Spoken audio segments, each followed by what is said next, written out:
More than 20 years since the infamous Colombian drug lord Pablo Escobar was shot dead, but he continues to be a presence on the big and little screen. CCTV's Michelle Begue asked around to find out what Colombians think of being reminded of the country's traumatic past.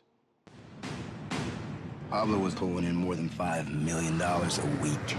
Wild extravagance, dark twists, and murders that make up the life of drug kingpin Pablo Escobar are being brought to life, this time by Netflix with an original production called Narcos. The Colombian drug lord Pablo Escobar brought terror to the nation in the 1980s, as it is believed he was responsible for more than 4,000 deaths. As Colombians try to move on from this dark part of history, how do they feel about a show that continues to serve as a reminder? I think it is really good because in the schools we are seeing a lot of drugs, and it is good that they see this on television, what they could do and the problems that it generates. To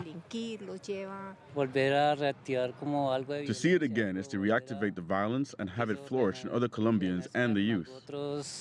It is important for people to know about him, but I don't think people should be reminded of the negative time Colombia lived, because we are more than that now.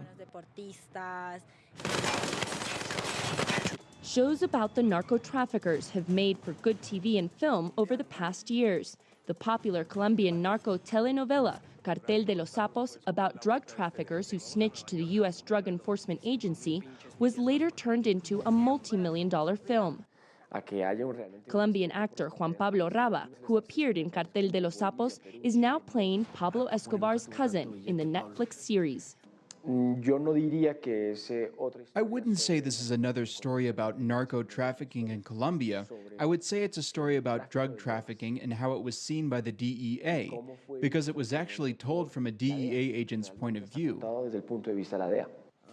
Regardless of the mixed feelings from Colombians, the show is seeing success and has been renewed for a second season less than a week since it first premiered.